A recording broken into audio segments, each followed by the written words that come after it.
Olá, meus irmãos, a paz do Senhor Jesus, Reverendo Eliezer Carvalho, aqui diretamente dos estúdios da Rádio Gospel ADN Web, no nosso podcast, nosso Pod Fé. É um período em que nós estamos entrevistando companheiros, irmãos e irmãs que têm seus testemunhos de bênçãos, testemunhos de vitórias de vida, testemunho de transformação de vida. Nós estamos aqui para realizarmos mais um Pod Fé e desta feita nós estamos com o maior prazer aqui com a participação do nosso companheiro, pastor presidente da Assembleia de Deus Nacional em Jardim Figueira, pastor Levilde Camargo, ele que está trabalhando para Jesus ali na ADN, Assembleia de Deus no Jardim Figueira. Ele vai ter toda a liberdade aí para estar dialogando com a gente e contando o seu testemunho de vida, seu testemunho de fé, e vai ser uma bênção, tá bem? Eu quero que você tenha uma ótima receptividade com a gente, você que está já aí através da live, você que está com a gente através da Rádio Gospel ADN Web, e você que está com a gente também estará com a gente também através do YouTube, através da gravação do nosso Pod Fé. Muito bem, a paz do Senhor, pastor Levi, um prazer receber o irmão aqui com a gente no nosso Pod Fé. O irmão fica à vontade para dar suas considerações e aí nós já vamos começar. A paz do Senhor, para mim é uma alegria, é um prazer, né, poder ter a oportunidade de estar aqui na Rádio Web ADN Nacional.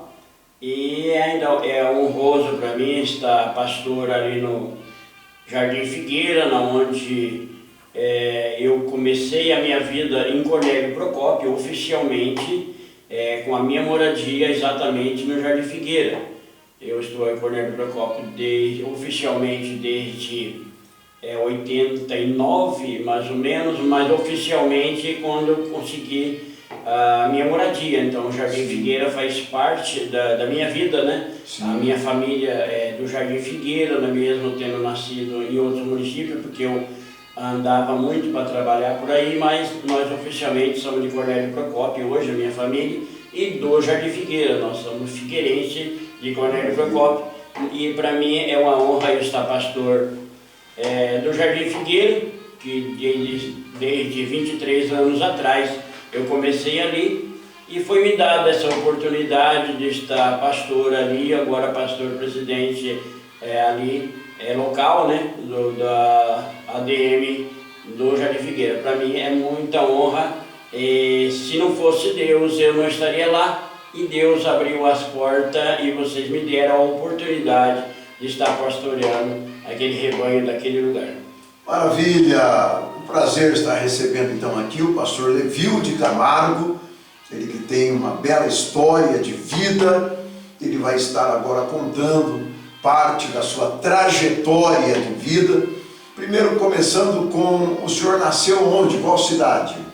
Olha, a cidade que eu nasci oficialmente, eu fui uma vez lá, quando eu fui atleta num período, eu fui lá participar de uma corrida que eu tinha muitos atletas. Eu fui nessa cidade, que era a minha cidade natal, mas já era noite quando cheguei lá, então eu não conheço muito bem, que a minha cidade natal é Santo Antônio da Pratina.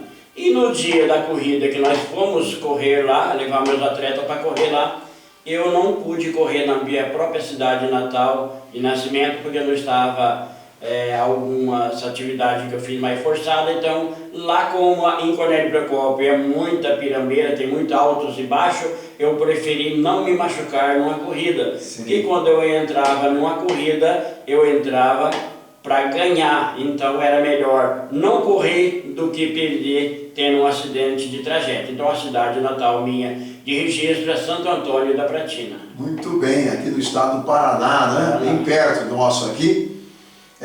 Foi qual ano que o senhor nasceu? 1961. Já tem algumas caminhadas aí. 1961, maravilha. Então agora eu vou deixar o pastor Levi bem à vontade para começar contando bem tranquilo, com toda a liberdade aí, o que o senhor achar por bem, de contar a sua trajetória, se quiser começar desde lá do início da sua jornada. E aí nós temos aí algum tempo para ouvir o senhor, com todo prazer, tá bem? Fique à vontade. Então, eu devo sempre começar contando a partir da minha infância, desde que eu me conheço por gente. Eu tive a honra de ter nascido já num lar cristão que conhecia a Deus e servia a Deus, né? Todas as pessoas têm as suas dificuldades, numa família grande, mais dificuldade tem, e nós éramos em 14 irmãos, 11 vivos, onde que convivia juntos. As minhas irmãs mais velhas do que eu, que morreram já naquele tempo, tinha um problema na infância, né? Então eu não conhecia minhas irmãs mais velhas, 3 que morreram por várias complicações da época, das doenças da época hoje desconhecida, que é sarampo, catapora e outras coisas mais. Então eu não conhecia essas irmãs, mas elas morreram me conhecendo que eu já tinha nascido. E depois, abaixo de mim, outras 3 irmãs, segundo a minha mãe, foram substituídas. Portanto, o choro do meu pai, Deus o substituiu a minhas 3 irmãs. Então nós éramos 11 irmãos que conviviam sempre juntos, e eu nasci num lar cristão, e por isso, mesmo que as minhas dificuldades, a minha forma de ser, eu aprendi muito. Ontem mesmo eu comentava na pregação, na minha igreja, que eu pastoreio, que a Bíblia nos ensina isso. Se você colocar na mente de uma criança, desde o princípio, quando ela está adquirindo a sua formação, no seu computadorzinho da mente, ela vai aprender as coisas boas. E a Bíblia nos ensina que se você aprender desde pequenininho as coisas boas, mesmo depois de velhinho, jamais vão esquecer. Eu falei isso completando a minha pregação, ali a minha parte do culto, né, que a pregadora foi a pastora, a missionária Michele, daqui uns dias pastora. Eu comentei porque uma irmã foi cantar um hino, e quando ela abriu a harpa, ela mostrou o hino que ia cantar, e eu falei, não conheço o hino. Mas eu falei, canta aí, eu vou achar a nota. E ela começou a cantar. Quando ela começou a cantar, eu falei, peraí, eu conheço muito bem essa melodia, eu não conheço a letra, mas a melodia eu conheço muito bem. E por que eu conheço a melodia do hino?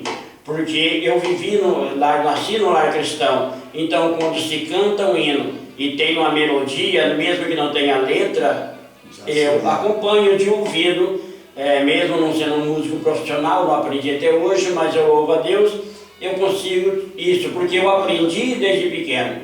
Então, nascendo no lar cristão, eu tive uma educação melhor, vivi melhor para isso, para poder contar as experiências. E assim como Paulo fala de Timóteo, que ele siga os conselhos de sua mãe, não é diferente da minha vida. É claro que eu sempre conto das profecias que meu pai falava na época para nós, mas eu adquiri muito conhecimento também bíblico. Mesmo a minha mãe sendo alfabetizada depois dos 60 anos, ela, antes mesmo disso, ela falava a Bíblia como se soubesse ler a Bíblia. Ela não precisava, mas soubesse ler, e ela ensinava muito, e eu aprendi muito dessas experiências. Ela ficava no meio de nós e outras crianças também da colônia, das pessoas que moravam por perto. Ela reunia e ela mostrava um pedaço de terra preparada ali com a sua mão, digamos um canteiro, para bom entendimento das pessoas que estão assistindo ou ouvindo. E ela preparava aquela terra purinha, e depois ela jogava alguma sementinha de trigo no meio da terra, ou outra semente qualquer que seja. E daí ela falava, agora vai nascer, e vai crescer, e vai produzir. E depois ela pegava alguma semente de carrapicho, não precisamente o carrapicho que vocês conhecem, mas o tal de chifre de carneiro. Ela colocava algumas só sementinhas, algumas, uma meia dúzia jogada no meio da terra. E ela falava, isso aqui também vai nascer no meio. E daí ela perguntava para nós, agora uma vez que esse trigo vai nascer e vai produzir, e vão colher, nunca mais vai precisar plantar, porque nascerá de novo. Nós falávamos, não, tem que cultivar a terra e plantar de novo, porque senão não vai dar.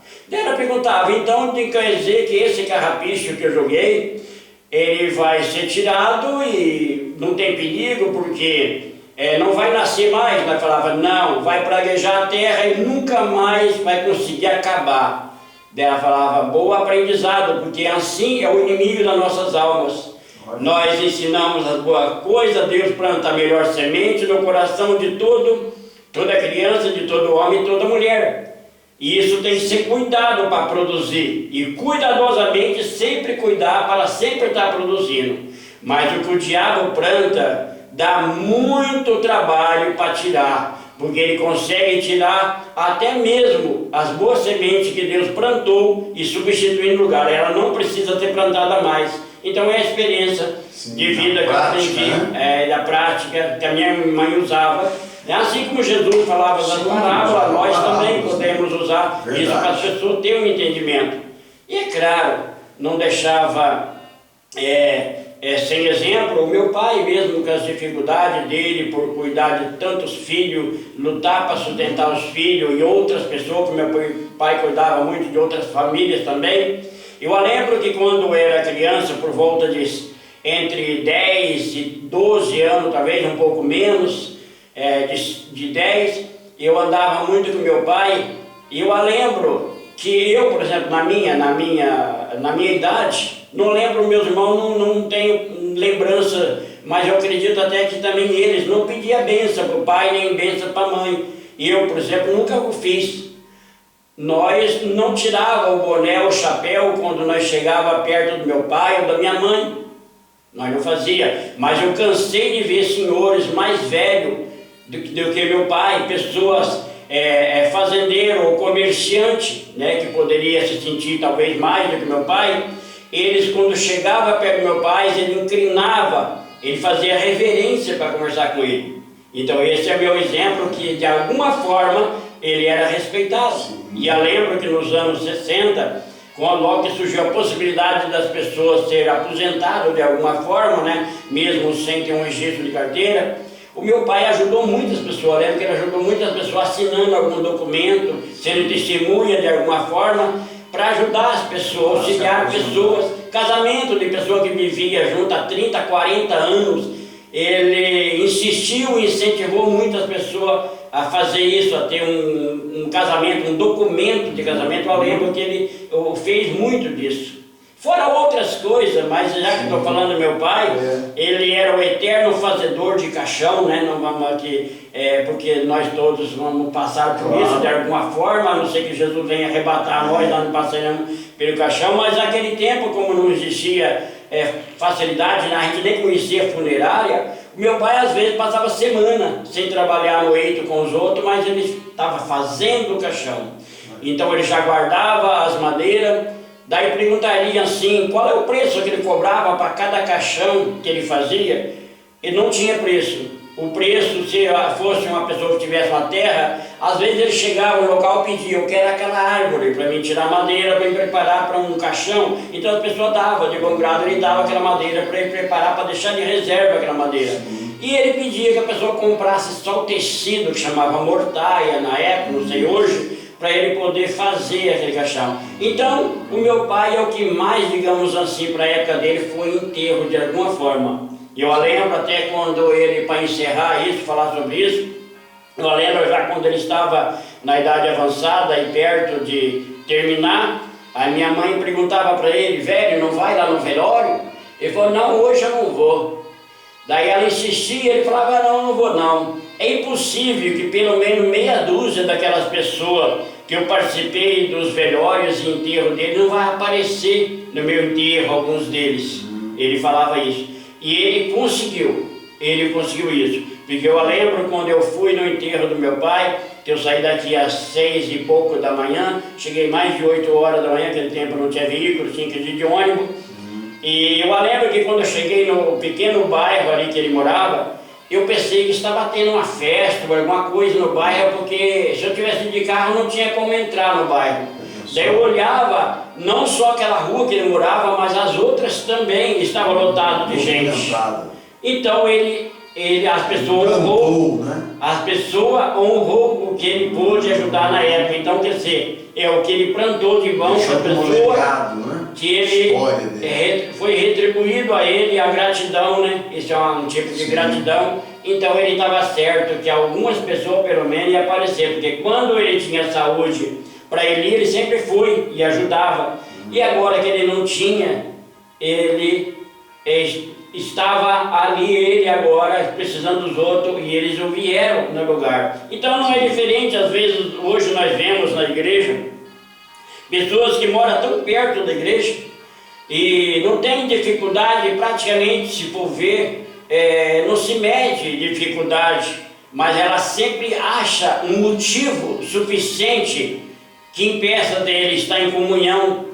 Ah, mas eu não preciso na igreja, eu sou igreja e eu tenho Jesus comigo, eu creio nele. Não, mas Jesus instituiu um lugar para nós reunirmos, para que nós tenhamos comunhão com os outros. Nós vivemos em comunhão, carregar a cruz uns dos outros. É isso que a Bíblia nos ensina. Isso. Então, se as pessoas passassem, eu lembro agora de uma passagem que Deus falou para Abraão, e olha que na época, muito antes da lei, né, antes da lei, isso, sim, ele falou: deixe os seus familiares, deixe todos os seus, as suas coisas, digamos, as suas coisas, não, mas dele, de Sarai, não, mas o que é do seu pai, família, né, da sua família, deixa tudo, só leva você, a sua esposa e o seu servo, e vai para um lugar. E que lugar é esse? Você não sabe de onde vai. Um lugar desconhecido, e ele foi, pela fé ele foi, e isso foi atribuído, né? Foi atribuído a ele. Sim. A Bíblia nos fala até no livro de Paulo, muitas vezes foi atribuído a ele, isso, né? Dado como se fosse a graça de hoje a ele, por causa da fé que ele teve. E hoje Deus não está pedindo para a pessoa sair e atravessar 2, 3 bairros. Muitas vezes alguns... A igreja está no bairro mesmo, né? E assim mesmo. E as pessoas têm um monte de motivo. Às vezes a pessoa é tanto, que ele, até se possível, ele tenta morar mais longe da igreja. Se ele estiver muito perto, ele dá um jeitinho de arrumar um lugar mais longe, porque senão não vai ter desculpa. Então ele procura um lugar mais longe para ter um subterfúgio, mas Deus está vendo. É claro que Deus é bom, a misericórdia dele dura para sempre, mas nós sabemos também que ele é fogo consumidor e ele está vendo, né? Então, assim como Abraão e assim como muitos outros, não querendo nós ser mais ou menos do que Abraão, os apóstolos, profetas, mas nós devemos se esforçar mais, acreditar mais, ter fé mais e fazer mais, não só por nós, mas as outras pessoas estão de olho em nós. Sim. E a Bíblia nos ensina que nós somos o que? Sal da terra, luz do mundo. As pessoas só se largam do mundo a viver com Deus se ele vê exemplo naquele que diz servir a Deus. E se nós não fizermos isso, como vamos ser sal, como vamos ser terra? Então eu tenho a alegria de ter nascido num lar cristão, ter batizado cedo, não me lembro se eu tinha 13, 12, talvez 14, não, mas eu, como já vivi no lar cristão, digamos que eu me achava crente, né? Assim como o mundo tem a sua religião e nasce e pensa que isso já é atribuído a ele como religião, então para ele não tem dificuldade, então para mim não. E eu batizei, para encerrar essa minha história da minha família. A minha família não estava no batismo que eu estava. Eu, como pré-adolescente, digamos 12, 13 anos, não me lembro bem certo, eu sempre ia de carona com um senhor, não me lembro que ele era na igreja, se era cooperador, se era alguma outra coisa, mas sei que ele ia sempre com seus filhos, as suas filhas. Os filhos dele tinham mais ou menos a minha idade, e aquele dia me convidaram também para ir. E eu tinha no meu lugar, eu fui com eles, era da minha idade.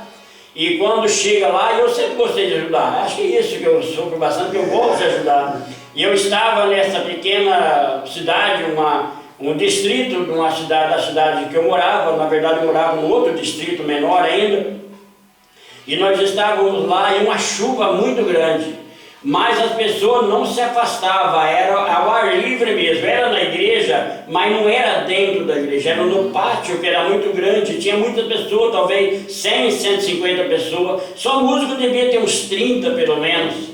Então eu sempre estava ali por ali tentando ajudar alguém a parar ali o papel, né, por causa do vento, e agora chovendo e as pessoas não cessavam, eu logo corri, peguei um guarda-chuva e depois foi me dado mais um guarda-chuva e eu cobria um musgo de um lado, um musgo do outro. E quando deu uma cessadinha ali na chuva que foi começar o batismo, um desses meninos, filho daquele que me deu a carona, falou para mim: João, você não tem coragem de subir lá, trocar roupa e batizar. Eu falei: é claro que eu não tenho. É você que não é capaz de fazer isso. Você não é capaz. Porque se você subir lá, eu tenho certeza que teu pai manda você descer, porque ele não confia em você. Você não é de confiança. Mas eu tenho coragem, eu estou preparado, eu falei para ele. E passou-se ali alguns mais minutos, enquanto a pessoa pregava ali na vasca batismal, e eu vejo ele lá em cima, e já trocando de roupa dentro. Eu vi pela porta ali, dava para ver lá dentro, na parte masculina, ele já estava preparando a roupa para vestir. Eu pensei: eu não vou perder para ele nunca. Pronto. Não vou perder. Como que eu vou perder para um camarada desse? Imediatamente eu pedi licença para aqueles músicos que eu ajudava e eu saí. E eu adentrei, e quando eu cheguei na porta de entrada, as pessoas que estavam na porta perguntou para mim: quem é você? De família de quem? E eu disse de que família, apesar que a minha família não estava reunida ali, que eu fui de carona. E eu falei: eu sou filho do Aparecido, da Aparecido, meus irmãos são isso, irmão aquilo. Ah, sim, você está como é que se diz? Credenciado para esse batismo. Quer dizer, quando eu falei quem era a minha família, me credenciou a estar pronto, só isso bastava. Então, um exemplo de família para eles, né? Testemunho. E eu fui e me batizei. E eu batizei com uma pessoa que eu considerava muito, pelos testemunhos que ele testemunhava. Por acaso, eu fiquei muito honrado do batismo, que foi ele que me batizou. E quando eu desci, que estava ali dando uma ajeitada no cabelo, ali tirando um pouquinho de água, tinha mais de chuva do que do batismo, e eu vi que ele estava tudo sequinho, com o cabelo penteado.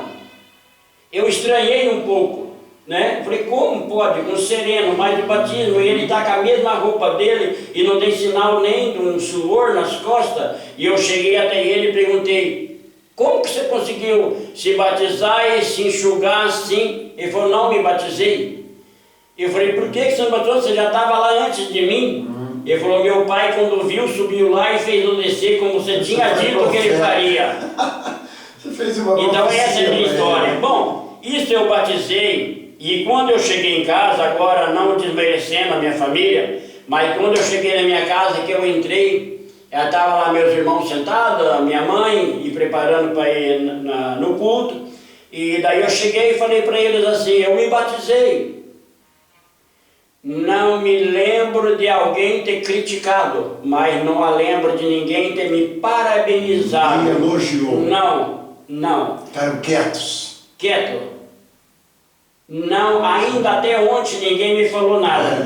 Ainda até ontem. Mas isso não muda a minha vida, não. Isso não muda, sabe? Não muda para mim. A atitude, quer dizer, a que eu tomei foi minha, eu era responsável. Bom, eu já era responsável bem mais novo do que isso, mas eu era bem responsável, eu sabia o que estava fazendo. Mas, para encerrar sobre, que nós estamos falando do meu começo na igreja espiritual, foi isso. E depois a vida e o emprego, e desde os 15 anos, um pouco mais, eu sempre vivi meio sozinho, mesmo que eu estava morando com a minha família, mas eu sempre achava um lugarzinho para mim queimar minha lata e sobreviver também, né, sozinho, né, aprendendo já a vida sozinho, e muitas vezes cuidava de outros. Muitas das vezes eu morava num lugar, trabalhando numa firma, queimando a minha lata, e outras pessoas vinham morar comigo, e eu era cozinheiro dessas pessoas ainda. Também mais, eu cuidava de mais pessoas ainda naquele lugar que eu estava. Eu era de confiança da empresa para estar ali, e outras pessoas, com a minha autorização, poderiam morar naquele lugar.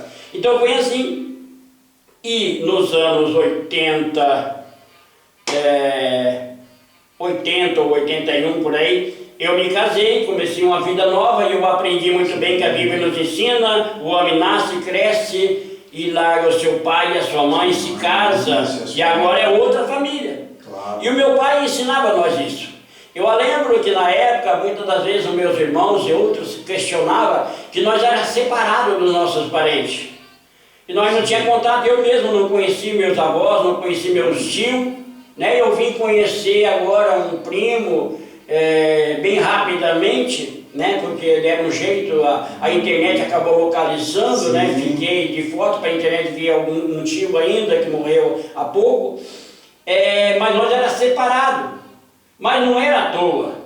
Porque o meu pai levou a sério, porque a Bíblia dizia, agora que você casou, você é uma família, você é a cabeça dessa família. Então você não tem que viver lá, igual hoje eu vejo muitos aí, que o pai e a mãe moram, tem um monte de filho, depois arrancha todo mundo na mesma casa. E quando uma família vai alugar a casa, não aluga do lado da minha. Não, tem que achar uma casa próxima da minha rua. E fica toda a família, como lá na cidade, na torre que Deus destruiu.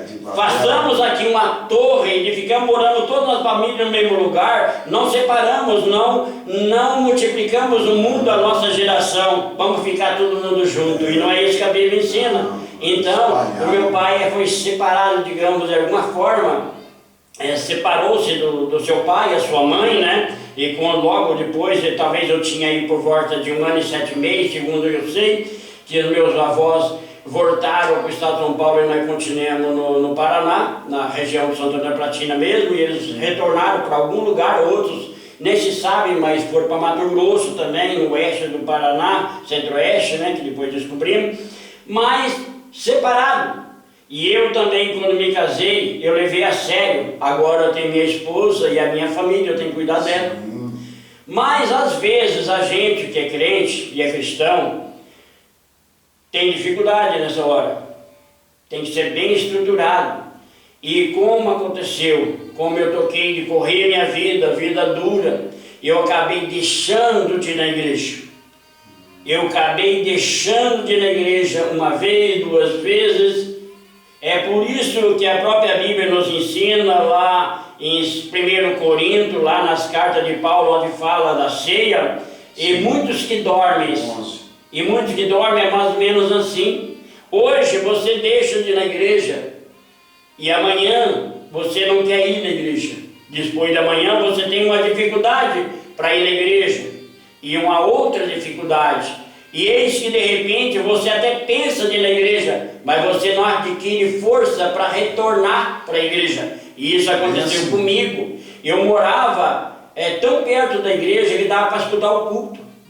Era questão de fazer esquina, e essa esquina não dava mais do que 10 metros da minha casa até a esquina, e mais 10 metros a subir, digamos, a igreja praticamente era o fundo da casa, mas eu não ia. E não me lembro também de ninguém ter ido atrás de mim. Eu falo hoje, se eu estivesse lá, eu, Levío de Camargo, estivesse lá, eu teria ido atrás de mim para voltar para a igreja, mas não tinha um eu que tinha a coragem de me convidar e insistir para ir para a igreja de volta. E eu parei 1 dia, 2 dias, 3 dias e alguns anos. Não quer dizer que eu deixei de servir a Deus, isso não. E depois, agora saindo da minha vida espiritual, da minha família e a crença, daí vem a minha vida depois, sem igreja. Secular. Vem a minha vida secular, não sem Deus, mas sem igreja.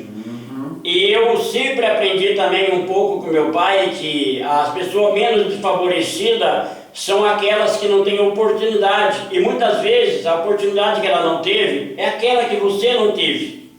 Então você vai ver na outra pessoa, olha, essa pessoa tem uma dificuldade, é aquela que você não teve a oportunidade de fazer. E se você puder agora fazer por ela o que você não teve, faz para ela. E eu acabei percebendo que eu poderia ajudar alguém, dar oportunidade para alguém que eu não tive na minha época. Por meu pai trabalhar muito, e todos nós trabalharmos muito, eu não tive algumas oportunidades de escola, de esporte, as brincadeiras, né, toda na questão de esporte, não tivemos oportunidade nenhuma, né?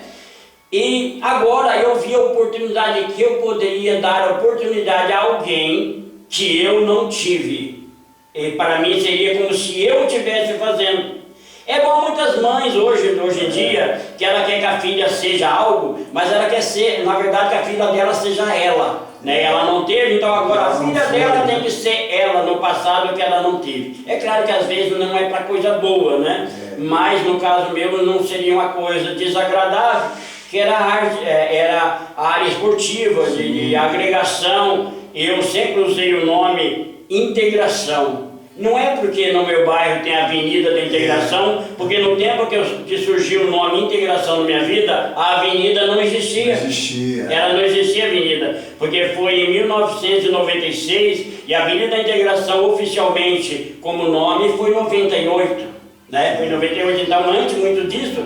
E por que integração? Integração quer dizer todos somos um. Quer dizer, não somos de bairro diferente, pertencemos ao mesmo lugar. Então, integração, integrar todos no mesmo lugar. Então, quando eu, agora entrando nessa área, eu tive a oportunidade de trabalhar numa escola, por motivo, né, que me levou a estar lá, né? Eu fui forçado para estar naquele lugar, fui perseguido por 90 dias nesse lugar, todo sagrado santo dia.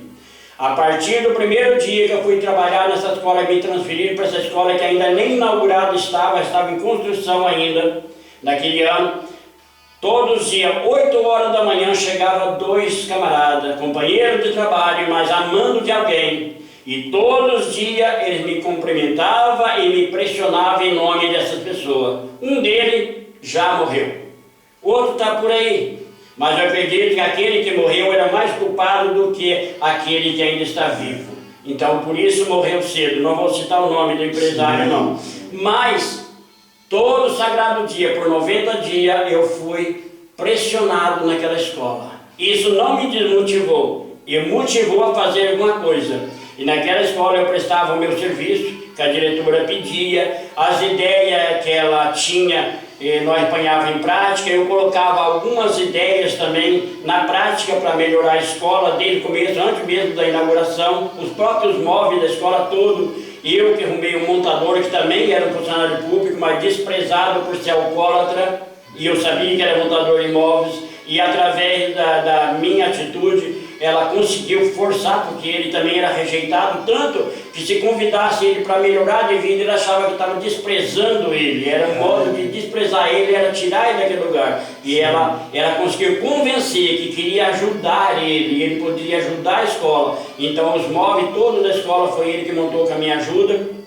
E depois, no começo do ano letivo da escola, e tinha muitas crianças na escola, era uma escola nova, e como tinha outras 2 escolas na região que estava prestes a acabar os seus anos letivos, que uma hoje é uma creche e a outra é uma escola de visual, que é o visual. De hoje a gente Rocha Loura é a ótica, a negócio de visão, das pessoas que têm dificuldade de visão, e na onde era Dom Pedro Filipac, continua Dom Pedro Filipac, mas creche. E como essa escola já pretendia encerrar a sua pedagogia escolar, aquele ano eles aproveitaram para dispensar alunos problemáticos daquele ano, mandando para a escola nova. Agora você imagina, 2 escolas diferentes numa mesma escola, usando o linguajar popular, digamos 2 tribos. Uma tribo de uma escola que é inimiga da outra e a outra que é inimiga daquela. E alunos problemáticos, aluno que era para estar já no ginásio, ainda estava no 2º ano do primeiro do escolar, quer dizer, primário, eles estavam no 2º ano primário ainda, e não era pouco, para mais de 30. Agora, numa mesma escola, e o tal do guardinha no meio, como inspetor, guarda mais inspetor escolar ao mesmo tempo, no meio. E o problema surgiu. E aí depois se criaram, muito depois, criaram o tal do amigo de escola. Mas eu fui muito mais amigo de escola do que os amigos de escola de hoje, porque antes que criasse esse nome eu já era amigo da escola. Porque eu percebi que ser guarda não é bom negócio, mas ser amigo é. Porque eu também fui criança. E se um guarda falasse para mim que não era para fazer, é claro que era exatamente o que eu ia fazer. Era um desafio para mim. Eu não ia perder para aquele guarda. Eu pensava quando criança, e agora, eu sou a vidraça, agora eu sou o guarda. E agora o que fazer para falar com esses meninos que não podem fazer isso, e agora eu sou o guarda. Então eu tratei de ser amigo e não guarda. Tratei de ter amizade com ele e mostrar que eu não era o guarda deles, mas o amigo que eles tinham. E um dia, no começo de conversa, eu ouvi uma reunião na sala dos professores, que o campeonato escolar daquele ano, aquela escola não ia participar. Daí um questionou, eu escutei ele questionar assim, mas temos menino bom de bola aqui, idade boa, que poderia até disputar aí quase, digamos, se classificar para um quadrangular final. E ela falou, não, eles não merecem, eles podem, mas eles não merecem, a escola não vai investir nisso, eles não merecem, é preferível deixar quieto, eles vão passar da idade mesmo, o ano que vem, e acabou, a carreira deles encerra, eles não merecem a nossa ajuda. Aquele tempo não existia educação física, professor de educação física para o primário, não existia ainda então na época, nem universidade em Cornélio existia naqueles anos. Então o guardinha facilmente poderia ser um professor de educação física, não precisaria dos documentos, dos números, que hoje que se exige, hoje eu não posso mais, é crime. É crime hoje, fazer o bem é crime hoje, naquele tempo não era, mas hoje, se eu sair por aí dando educação física, eu posso ir preso por ajudar as crianças, né? Mas faz parte da burocracia do país. Bom, eu vi a oportunidade ali, quando eu vi a reunião terminar, eu chamei a diretora e a coordenadora e falei para ela, eu posso ajudar esses meninos? Ela falou, como? Eu falei, eu posso treinar eles.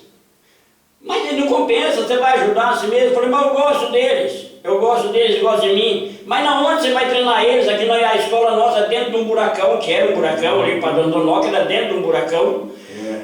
Eu falei, não, só existia uma quadra em Cornélio Procópio, sabia? Só a quadra da ferroviária, onde é tudo área comercial. Hoje, só existia uma quadra, era particular. Eu corri até lá a quadra, conversei com o gerente que tomava conta, que tinha um bar, lanchonete, alugava a quadra, e perguntei a possibilidade dele participar disso, me ajudando. Ele falou assim, do dia de sábado, das 7 da manhã até as 10 é livre para você. Desde que não quebre nada, eu não vou te cobrar nada. 10 horas começa o primeiro aluguel. Dia domingo, pode usar das 8 até meio-dia, porque à tarde é alugado. Desde que não estrague nada, se estragar é sua responsabilidade. Eu falei, para mim tá bom esses horários. E eu peguei e ofereci para a diretora da escola, que ainda vive, e a coordenadora, e falei, eu vou treinar eles. E depois, quando ainda é tempo de vocês escreverem nos escolares. E eu não fiz só isso. Eu fui numa outra escola também, chamava Renchio Rocha Loures, eu ofereci a mesma oferta para a nova escola. E não deixei por menos no Dom Pedro Filipac. O Dom Pedro Filipac não aceitou a minha ideia. Porque lá tinha um projeto. E é um projeto de um bicho do Paraná. Tá? É meu amigo, é irmão da fé, mas era bicho do Paraná, mas ele não conseguia nenhum bichinho ainda. Talvez consiga aquela irmãzinha lá, aquela cega, ser um bicho do Paraná hoje, né? Que foi também cantora, levei para louvar na igreja um certo período, a Isadora, que hoje pode ser bicho do Paraná com ele. Mas eu lembro que na época, a única que não aceitou minha ajuda foi exatamente onde estava o bicho do Paraná, que era o professor.